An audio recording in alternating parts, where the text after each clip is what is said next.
개인적으로 좀 궁금한 네. 건데 네. 이 대표님께서는 그 이재명 체제가 민주당에 좀 득이 될 건가 실이 될 건가를 두고 봤을 때 어떻게 좀 평가하세요? 아니, 지금 실시간 마이너스죠 계속. 실시간 마이너스인데 대통령께 주도권을 발휘하시면서 지금 이재명 대표 보이지도 않죠. 네. 다 온통 이제 국민의힘 얘기만 지금 다 하고 있고 네. 뭐 정치 평론가들 아니면은 뭐 타 방송도 국민의힘이 어떻게 됐느냐 여기 관심이 모아지고 있어요. 뭐 여권이고 여당이기 때문에 당연한 거고요. 정권을 잡고 있기 때문에 당연한 건데 그러면 강서구청장 보궐선거 이후에 과연 정말로 윤석열 대통령이 바뀌고 있느냐 이 얘기도 좀 해봐야 될 것 같아요. 왜냐하면 언론에서 계속 얘기한 건 뭐냐면 바뀌고 있다, 달라지고 있다. 정말 민생 현장에 한덕수도 가고 뭐 김대희 비서실장도 가고 다 가고 있네. 민생에 올인하고 있네. 이런 분위기를 만들고 있거든요. 어떻게 그러니까 평가하세요? 그 제가 또 이 사람 언급하면 이 사람 또 짜증나서 또 무슨 뭐 난리칠 텐데 네. 그 인터넷에 보면 신년에 보면은 뭐 새해가 떴습니다 이런 기사 나오잖아요. 뭐 떡국 먹는 기사 나오고 무슨 네, 아이들은 네. 뭐 세뱃돈 주는 기사 나오고 이러잖아요. 지난 한 10년 가까이 한 해도 안 빠지고 나왔던 기사가 뭐냐면 안철수가 변했다예요. 예. 오마이뉴스 쓴 적이 안철수 얘기 안 하려고 그랬는데. 오마이뉴스도 쓴 적이 있을 거예요 언젠가는. 있겠죠. 근데 그 변했다는 내용이 보면은 어떻게든 변했다고 쓰기 위해 가지고 쓴 건데 내용은 보면은 드디어 맥주를 마시기 시작했다 뭐 이런 거예요. 근데 아니면 목소리가 변했다 뭐 이런 거예요. 그러니까 정치인이 변했다라는 기사를 언론에서 만들어주고 싶을 때가 있는 건 알죠. 근데 지금 사람들이 대통령에게 기대하는 변화라고 하는 거는 제가 모 라디오 가가지고 이런 말했어요. 그러니까 우리나라 사극이 제가 원래 어릴 땐 되게 재밌게 보다가 나이가 어느 정도 들어가지고 HBO나 아니면은 그런 미드. 넷플릭스에 있는 그런 돈 많이 들인 사극을 보다 보니까 도저히 못 보겠는 거예요. KBS 사극을 어느 퀄리티가 순간은. 네. 왜냐면 전투씬이 너무 차이가 나요. 실제로 예를 들어 로마 시대를 그린 옛날 넷플릭스 영화나 아니면 이런 거 보면요. 딱 그 갑옷도 제대로 갖추고 이렇게 막 그 방패로 이렇게 딱 찍어가지고 진영 잡고 거기에 전술 같은 거, 뭐 귀갑대형 이런 거 다 하거든요. 고증이 잘 됐죠. 고증이 잘 돼 있어요. 그리고 그 싸우는 칼 같은 것도 이런 거 딱 글라디우스 제대로 하고 다니고 하는데 네. 우리나라 사극 KBS를 보면 제작비 문제에서 뭐 하냐면 맨날 똑같아요. 장군이 칼을 들고 진격하라 하고 끝이에요.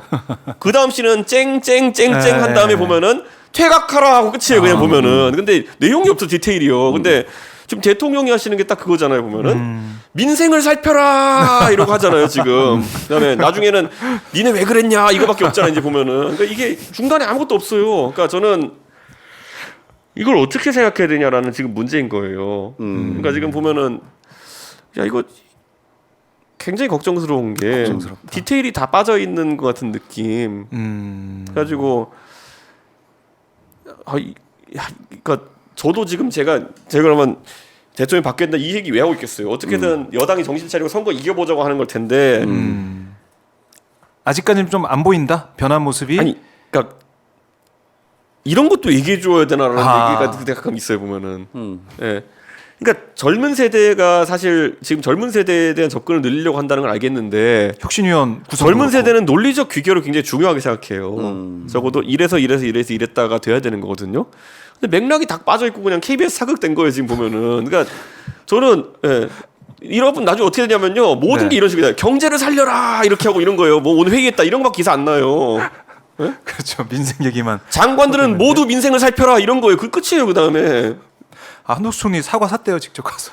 배추랑 사과 샀다고. 아니 이게 네. 이게 안 된다. 예. 그러니까 이게 KBS 사극 얘기다 보니까 또 생각나는데 나중에 제가 궁금해서 KBS 사극 하신 분한테 물어봤어요. 예. 어떻게 하냐? 도대체 왜 그러냐? 왜 그러냐? 돈이 없어서 그렇지 엑스트라가 얼마나 비싼 줄 아냐 이러는 거예요. 돈. 그리고 우리나라 사극의 시청률은 심파가 있어야 되는데 그런 것도 그렇고 다 이런 걸 해가지고 네. 그러면은 쓰시는 분이 전부 다 모티브 따는 건 삼국지고 뭐 이상범 본 것 같은 장면들 예. 막 태조 왕건인데 막 그 결혼 아들이 막 눈알에 화살 박혀가지고 씹어먹고 이래요. 그러니까 이게 삼국 어디서 본 것 같은 장면이 계속 나오고 예. 야간 전투씬은 왜 이렇게 많냐 그랬더니만은 예. 밤이 돼야지만이 엑스트라 적은 게 티가 안 난다는 거예요.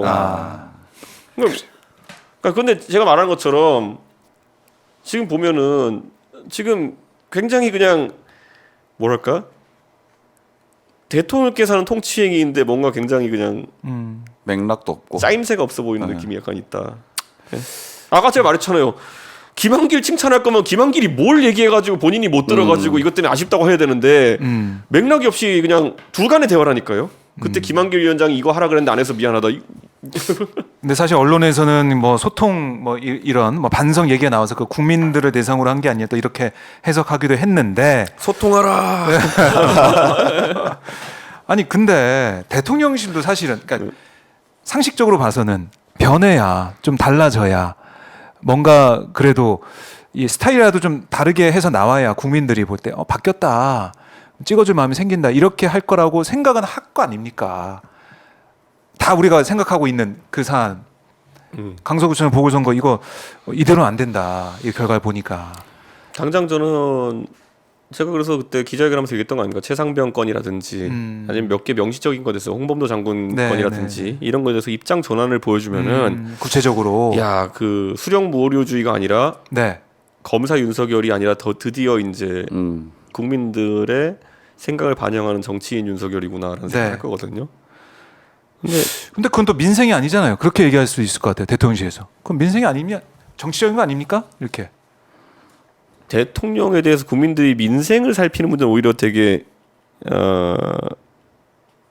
뭐라 해야 될까요? 이해하면서 본다고 봅니다. 예를 들어서 내가 지금 소득이 줄었다 해가지고 바로 대통령 욕하지 않습니다. 내가 지금 예를 들어 경제적으로 잠깐 어렵다고 해서 바로 대통령 욕하지 않습니다. 네. 대통령이 잘했으면 하는 생각이 있지만은 근데 국민들이 가장 열받아하는 지금 보통 어떤 거냐면은 국민으로서의 자존심이 상처를 받았을 때 아니면은 뭐라 해야 될까요? 뭔가 믿었던 사람에게 배신을 당했다 생각할 때 그러니까 저는 이런 생각해요. 박근혜 대통령이 사실 탄핵이 이르게 된 처음으로 탄핵이 이르게 된 대통령이 된 것은 그분에 대해서 우리가 갖고 있던 신뢰의 자본이라고 하는 거는 그래 그 전에 보면요 이명박 대통령 형, 노무현 대통령 형, 김대중 대통령 아들들, 김영삼 대통령 아들 다 측근들이 문제가 됐기 때문에 우리가 박근혜라는 사람을 뽑을 때는 야 저 사람은 아버지 어머니 다 돌아가시고 뭐 동생도 이제 뭐 기업하면 먹고 살고 그건 자식은 없어 그러면은 적어도 부정부패에는 연루되지 않겠지 물려줄 사람도 없는데 그런데 거기서 갑자기 피 한 방울 섞이지 않았다고 하는 최순실 씨와의 경제적 공동체라는 얘기가 나오니까 확 사람들이 이제 돌아선 거거든요. 그러니까 저는 이건 거예요. 누군가의 상징 자본 중에 가장 큰 게 훼손되면 그때부터 위험하다. 제가 그래서 최상병권을 계속 얘기한 게 뭐냐면은 최상병권의 그 최상병의 아픔도 아픔이지만은 윤석열 대통령의 스타 검사 시절과 가장 닮아있던 박정훈 대령에 대해 가지고 야 나는 그렇게 해서 정권과 맞서도 되는데 너는 안 돼 이런 거잖아요. 예. 그게 이제 가장 큰 상징 자본이 무너진 윤석열 대통령이 경제를 너무 잘할 거라 생각해서 뽑은 사람 별로 없어요. 예. 그저 전문가들의 의견을 잘 청취해가지고 경제를 이만저만 운영했으면 좋겠다 정도의 생각이지. 네. 갑자기 윤석열 대통령이 나 경제 천재야 이런 게 바라지도 않아요. 예. 외교 천재야 이런 거 바라지도 않아요. 그러니까 적어도 본인의 주요 분야였던 수사나 아니면은 공정, 정의의 문제에 있어가지고는 적어도 검사 윤석열과 가장 닮아 있는 사람을 지켜줄 거라 믿었는데 그게 아니니까. 예. 아니 근데 그래도 강서구청장 패배 이후에 그래도 좀 위기감을 느낀 것 같아요. 그러니까 뭔가 좀 바뀌려고 하고 변화하려고 하고 뭐 정쟁을 좀 멈추겠다 그러고 민생을 챙기겠다 그러고 이념은 또 뒷전으로 미루고 그래서 그런지 오늘 윤석열 대통령이 좀 주요 일정 중에 하나가 귀국하자마자 그 박근혜 대통령을 만났거든요. 요거에 대해서 좀 어떻게 평가하세요? 결국 보수 총결집을 또 해보겠다는 건데. 보수 네. 총결집. 네, 황교안 대표 시절에 미래통합당이라는 당이 보수 총결집이 부족해서 진 게 아니거든요. 그건 할 만큼 했어요. 네. 예. 그러면은 여기서 박근혜 대통령, 뭐 저는 박근혜 대통령한테 개인적인 미안함이 있을 수 있다 생각합니다. 예. 그러면 상당히 놀랄 사람들이 있겠지만은, 예. 왜냐하면 본인이 어떻게 수사했는지 본인이 알 거 아닙니까? 그러니까 저는 모르겠지만 개인적인 미안함이 있을 수 있어요.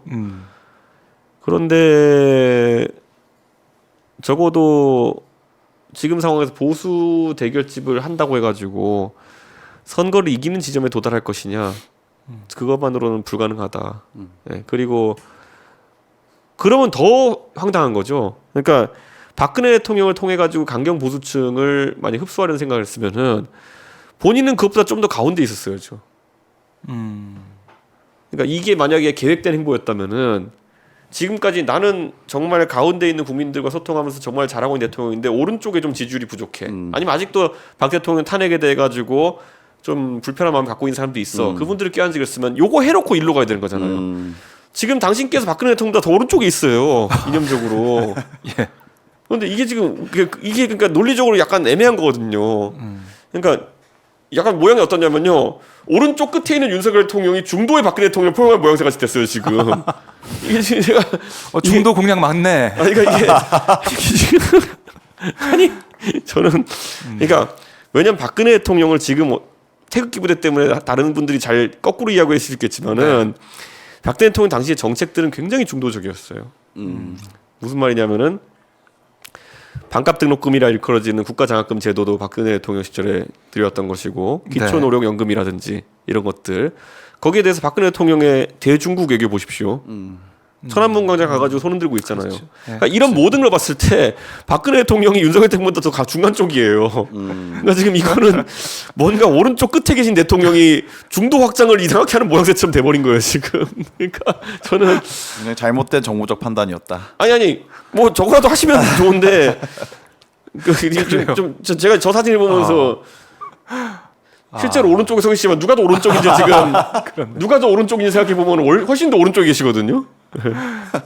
중도 확장 용 일정이 돼버리기도 했네요. 저도 오늘 저희 현장 갔다 오긴 했는데 네. 박근혜 대통령 추소사가 조금 뭐 큰 내용은 없었지만 인상적이었던 게 그 윤석열 대통령께 심심한 사의를 표한다. 그러니까 와주셔서 감사하다. 오늘 박정희 대통령의 어떤 그 추모식이었으니까 그냥 감사함을 좀 표했는데 저는 이게 조금 특징적이라고 생각을 했거든요. 왜냐하면 어쨌든 박근혜 대통령 같은 경우에는 윤석열 대통령이 본인을 수사했고 실형을 받게 한 사람인데 그 동안에는 뭐 이와 관련된 어떤 메시지를 나온 적이 없었던 것 같은데 오늘 이런 얘기를 했던 게 혹시 뭐 총선에서 좀 지분을 얻기 위한 거 아닌가 뭐 그런 생각도 해봤어요. 어떻게 평가하세요? 그래서 이제 유영하 변호사가 어떻게 움직이는지를 보면 된다. 많은 사람들이 이야기하는데 유영하 변호사가 실제로 그러면은 대구에서 출마를 할 것이냐? 네.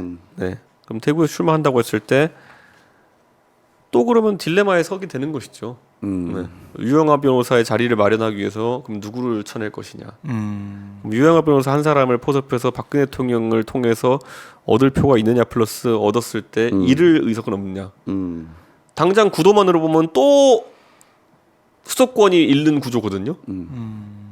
딱 보면 그거잖아요. 딱 보면은 예를 들어 유영하 선배한테 뭔가를 챙겨주기 위해 가지고 또는 박 대통령의 편의를 봐주기 위해 가지고 그런 식으로 공천이 이루어지면은 대구에 누군가가 누구로 대체되는 거는 의석 플러스 마이너스가 아니겠지만은 저것에 대한 만약 비판 여론이 있으면은 피해는 수도권이에요. 그러니까 매번 그런 구조입니다. 네. 그래요.